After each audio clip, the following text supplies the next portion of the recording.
Good morning and welcome back to Saman classes. बच्चों, conversion of one shape from another shape, ऐसा आप लोगों ने सुना ही होगा कि आप लोगों के पास एक क्यूब शेप का है और उसे क्यूबॉइड शेप में बनाना है, या फिर सिलेंडर में बनाना है, या फिर कोन में बनाना है, या फिर किसी अदर शेप में बनाना है। मतलब किसी भी एक सॉलिड शेप ले लो, कोई सा भी एक शेप ले लो, इसे ले लो, सिलेंडर ले लो, और इसे कोन के शेप में आपको ट्रांसफॉर्म करना है। ठीक है, तो आपका जो इस टाइप के बहुत सारे क्वेश्चन आते हैं और आप लोगों को एक चीज़ ध्यान में रखनी है।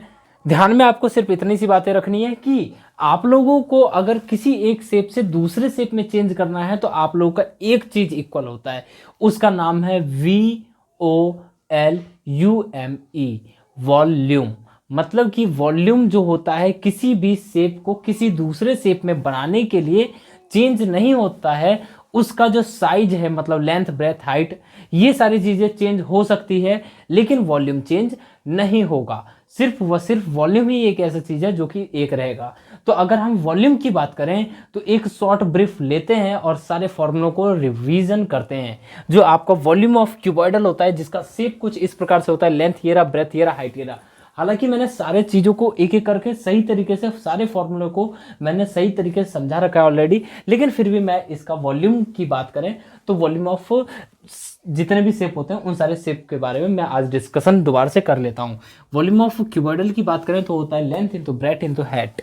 ठीक है, अगर हम क्यूब की बात करें जिसका साइड, लेंथ, ब्रेथ, हाइट सब कुछ सेम होता है, उसकी अगर हम बात करें तो वो होता है सीधे साइड का स्क्वायर, या फिर ये कह लो ए इंटू ए इंटू ए। क्यों? क्योंकि यहाँ पे ए जो है लेंथ भी ए है, ब्रेथ भी ए है और हाइट भी ए है, इसलिए ए इंटू ए इंटू ए। ठीक है, और अगर मैं सिलेंडर की बात करूं तो अगर उस सिलेंडर का जो रेडियस है वो अगर r है और हाइट जो है वो अगर h है, तो सिलेंडर का जो वॉल्यूम हो जाएगा पाई आर स्क्वायर h हो जाएगा। अगर वहीं मैं कोन की बात करूं तो कोन का जो वॉल्यूम है, अगर रेडियस r है एंड हाइट h है, तो 1/3 पाई आर स्क्वायर h हो जाएगा। Got it. अगर हम बात करें होलो सिलेंडर की तो होलो सिलेंडर में सिंपल सा है, एक बड़ा रेडियस होगा, एक छोटा रेडियस होगा। बोले तो बाहर वाला रेडियस और अंदर वाला रेडियस।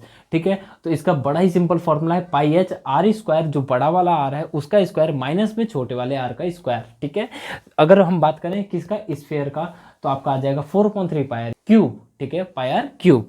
अगर हम इसमें बात करें क्या है ये हेमिस्फीयर, तो हेमिस्फीयर में 2/3 पाई आर क्यूब हो जाता है। लेकिन लेकिन लेकिन मेन इंपॉर्टेंट चीज जो मैं आज बताने वाला था वो तो मैं अभी तक बताया ही नहीं हूं। वॉल्यूम होता क्या है? वॉल्यूम, अगर मैंने आपसे कहा कि बच्चों इसकी वॉल्यूम क्या है तो इसकी कैपेसिटी क्या है। अगर मैंने आपसे कहा कि ये एक कंटेनर है, ठीक है, सिलेंडर का एक कंटेनर है, इसमें मेरे को कोई सामान डालना है या कोई भी एक चीज़ डालनी है, ऑक्सीजन डालना है, चावल का कट्टा डालना है, या फिर कोई भी चीज़ डालना है, तो मैं इसमें कितना डाल पाऊंगा, जो इसकी कैपेसिटी होगी वही इसका वॉल्यूम होगा। ठीक है, मतलब वॉल्यूम को हटाओ और कैपेसिटी को बिठाओ, बात एक ही है। ठीक है, तो वॉल्यूम मतलब कैपेसिटी और कैपेसिटी मतलब वॉल्यूम। तो इसकी वॉल्यूम की अगर बात करें तो इसकी कैपेसिटी कितनी होगी, मतलब कि इसका हो जाना है ऐसे करके। ठीक है, और अगर आपसे कोई भी कह देता है कि बच्चों एक क्यूबॉइडल शेप है जिसका लेंथ, ब्रेथ एंड हाइट ये है, या फिर वॉल्यूम ये है, ठीक है, मेरे को एक क्यूब के फॉर्म में बनाना है इसे, ठीक है, तो मैं क्या करूं, उसकी साइड क्या रहेगी, अब आपको ये बताना है। तो आप सिंपल से वॉल्यूम ऑफ क्यूबॉइड निकालेंगे और उसको वॉल्यूम ऑफ क्यूब जिसका साइड का क्यूब होता है इसके इक्वल रख देंगे और सिंपल से आपका आंसर आ जाएगा। इसी हिसाब से वॉल्यूम ऑफ सिलेंडर का भी, मतलब कोई भी क्वेश्चन आ जाए, अगर आपसे ये कह देगा इस शेप से मेरे को उस शेप में चेंज करना है, मतलब कि कोई कंटेनर को किसी और दूसरे बॉडी में ट्रांसफॉर्म करना है, तो आपका वॉल्यूम ऑफ जो आपका प्रोडक्ट होगा, जो आपका शेप होगा पहला, एंड वॉल्यूम ऑफ जो आपको बनाना है, दोनों रखेंगे और दोनों के बीच में इक्वल का साइन लगा देंगे। जो यहाँ पे दे रखा है वो आप रखें, जो यहाँ पे नहीं दे रखा है आप यहाँ पे रखें, और दोनों से उसकी वैल्यू निकालें जो आपसे पूछा गया है। इसी हिसाब से सारे क्वेश्चनों को डिस्कशन करना है। तो अब सीधे मिलेंगे हम डाउट सेशन पे। ये आपका एक शॉर्ट ब्रीफ था, अगर ये समझ में आया है तो वीडियो को लाइक कर रहे बिना जाना मत। मिलते हैं फिर अगले डाउट सेशन में, जो कि होने वाला है इसी का डाउट सेशन। तब तक के लिए bye bye, tata, take care and thanks for watching Saman classes. और आप लोग ऐसे ही बढ़ते जाएं, सीखते जाएं और समझते जाएं।